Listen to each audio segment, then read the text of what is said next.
بسم اللہ الرحمن الرحیم. In the name of Allah, the Beneficent, the Merciful. الصلاۃ والسلام علیکہ یا رسول اللہ وعلی آلک و اصحابک یا سیدی نور اللہ. الصلاۃ والسلام علیکہ یا سیدی یا رسول اللہ وعلی آلک و اصحابک یا سیدی یا رحمت للعالمین یا نور اللہ. اللہ کریم کی محبت اپنے بندے سے اس قدر ہمارے لیے اہمیت کی حامل ہے اور اس قدر ہمارے لیے اتنی قیمتی نعمت پاک ہے کہ ہم کبھی بھی ان کی رحمتوں کا شکر نہیں ادا کر سکتے. اللہ کریم کی اپنے بندے سے محبت، اللہ کریم کی اپنے بندے سے چاہت ایک ایسی چاہت ہے جو رب کریم ہم سے اتنی وفا نبھاتا ہے. ہمارے لیے پھل، ہمارے لیے سبزیاں، ہمارے لیے بے شمار بے انتہا رحمتیں جو ہے ہمیں عطا فرمائے، نعمتوں سے ہمیں نوازا، لیکن ایک اہم ہے یار جو وفا نہیں کرتے ان سے.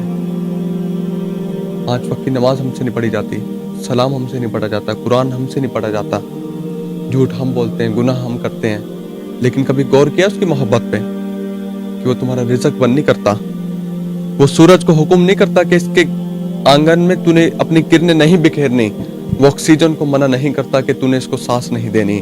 اگر وہ چاہے تو ہماری زندگی کو مفلوج کر کے رکھ دے، لیکن وہ ایسا نہیں کرتا. کیوں؟ کیونکہ وہ کریم ہے، وہ کریم ہے.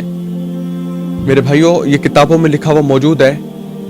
ایک شخص تھا، بت پرست تھا، تو دل میں کوئی تمنا جاگی، اس کے کوئی آرزو آئی، تو وہ گیا اپنے جعلی رہنما کے پاس اور اس کو جا کے داستان بیان کی اپنی.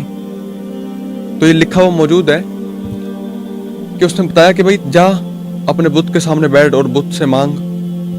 وہ بت پرست تھا نا وہ بھی، تو وہ واپس آیا اور اپنے بت کے سامنے بیٹھ گیا اور بت کو پکارنا شروع کر دیا. اور الفاظ کیا ہیں اس کے؟ کیونکہ بت کو کہتے ہیں صنم، اور وہ پکار رہا ہے، بت کے سامنے بیٹھ گیا اور پکار رہا ہے یا صنمی یا صنمی، او میرے بت.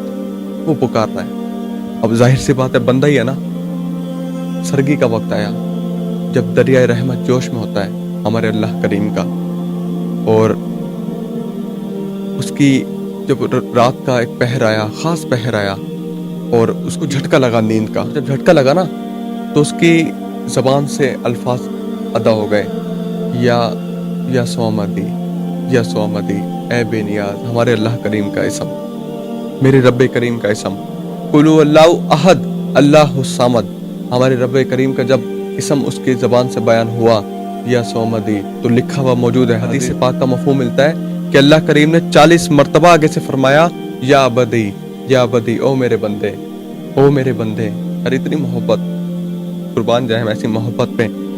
تو فرشتوں نے عرض کی، لکھا ہوا موجود ہے، اے عالم الغیب، تو جانتا ہے اس نے تجھے نہیں پکارا، یہ تو اپنے بت کو پکار رہا تھا، تیرا نام تو غلطی سے نکلا. تو اللہ نے فرمایا، اے میرے فرشتوں، میں پچھلے 40 سال سے منتظر ہوں یہ کب مجھے پکارے. غلطی سے پکارا تو صحیح نا، غلطی سے پکارا تو صحیح نا. اب میں بھی اس کی نہ سنوں تو کون سنے گا اس کی. اللہ اکبر. تو میرے بھائیوں، اللہ کی محبت اس قدر اہمیت کی حامل ہے، اس قدر ہم سے وہ وفا کرتا ہے. بس ہمارے اندر کمی ہے، ہم اپنے معاملے ٹھیک کریں. ہمارے معاملے ٹھیک نہیں یار، ہمارے گناہ بہت بڑھ چکے ہیں. آج ہمیں اپنے گریبان میں جھانک کر اپنے من کی آبادی کا سما کرنا ہے اس کے ذکر کی چاشنی سے. اور اس کے ذکر میں ہی لذتیں ہیں، اس کے ذکر میں ہی سکون ہے. اور میرے بھائیو، تم نے تو غور نہیں کیا نا، ہم تو غور کرتے نہیں اللہ کی نعمتوں پہ. یہ پھل، سبزیاں، فروٹس، یہ تمام ہی نعمتیں ہمارے لیے ہیں یار. اللہ یہ تو نہیں فرما رہا کہ تم مجھے کھلاؤ، وہ تو ہر چیز سے پاک ہے. سونا، اٹھنا، جاگنا، کھانا پینا اس کی شان نہیں ہے، وہ ہر چیز سے پاک ہے. یہ سبھی کچھ تیرے لیے چلی ہو، کھاؤ تو صحیح. اور کھاتے ہو ہم پھر بھی یار اس کو یاد نہیں کرتے. یہ آگ، یہ پانی، یہ ہوا ہے کہ نہیں ہے، یہ کلیاں، یہ صبا، یہ پھول ہے کہ نہیں ہے، ہر رنگ میں وہ جلوہ نما ہے کہ نہیں ہے. اب سوچ میرے دوست، تو خدا ہے کہ نہیں ہے. میرے بھائیوں، بس یقین پیدا کر. ہر چیز ہم کھا گئے لیکن اس کو یاد نہیں کرتے ہم. ایسا نہ کرو بھائی، اللہ سے لو لگاؤ، حضور صلی اللہ علیہ وسلم سے لو لگاؤ، اور پھر اس کی رحمتوں کا نزول تم پر ہوتے ہوئے تم مزید دیکھنا. کیونکہ اللہ 70 ماؤں سے بڑھ کر اپنے بندے سے پیار کرتا ہے، اور وہ کبھی نہیں چاہے گا کہ میرا بندہ دوزخ کی آگ میں جلے. یہ ہمارے تو گناہ ہے نا، ہمارے اعمال ایسے ہیں کہ ہم دوزخ کی طرف جاتے ہیں، لیکن قربان جائے مصطفیٰ کے مبارک قدموں پہ جو حضور صلی اللہ علیہ وسلم ہمیں دوزخ سے پیچھے ہٹا دیتے ہیں اور جنت کے راستے کو ہمارے لیے منزل بنا دیتے ہیں۔ بے شک حضور صلی اللہ علیہ وسلم کی محبت ہی اللہ کی قربت کی طرف لے جاتی ہے، اور حضور سید عالم صلی اللہ علیہ وآلہ وسلم سے وفا کرو گے تو اللہ کریم کا قرب تمہیں ملے گا۔ اور یہ زندگی ہمیں بہت خاص مقصد کے لیے دی گئی ہے۔ سونا اٹھنا اپنے دنیاوی معاملات کے لیے صرف یہ زندگی نہیں دی گئی، بلکہ یہ زندگی تو دی گئی ہے کہ حضور پہ درود پڑھا جائے، یہ زندگی تو دی گئی ہے کہ اللہ کو یاد کیا جائے۔ تو خوب یاد کرو حضور نبی علیہ السلام کو، خوب یاد کرو اپنے اللہ کو۔ میرے بھائیو، جو کچھ ہو چکا ہے، جو کچھ ہوگا اور جو کچھ ہو رہا ہے، وہ سب اللہ کریم نے لوح محفوظ پر لکھا ہوا ہے۔ تو کچھ فرشتے اللہ کے ایسے تھے جن کی نظر لوح محفوظ پر رہا کرتی تھی، تو فرشتوں نے وہاں بہت قانون پڑھے۔ ایک قانون یہ پڑھا کہ میرے محبوب علیہ السلام دنیا میں جلوہ گر ہوں گے، پھر وہ پردہ فرمائیں گے، پھر ان کا مزار مبارک بنے گا۔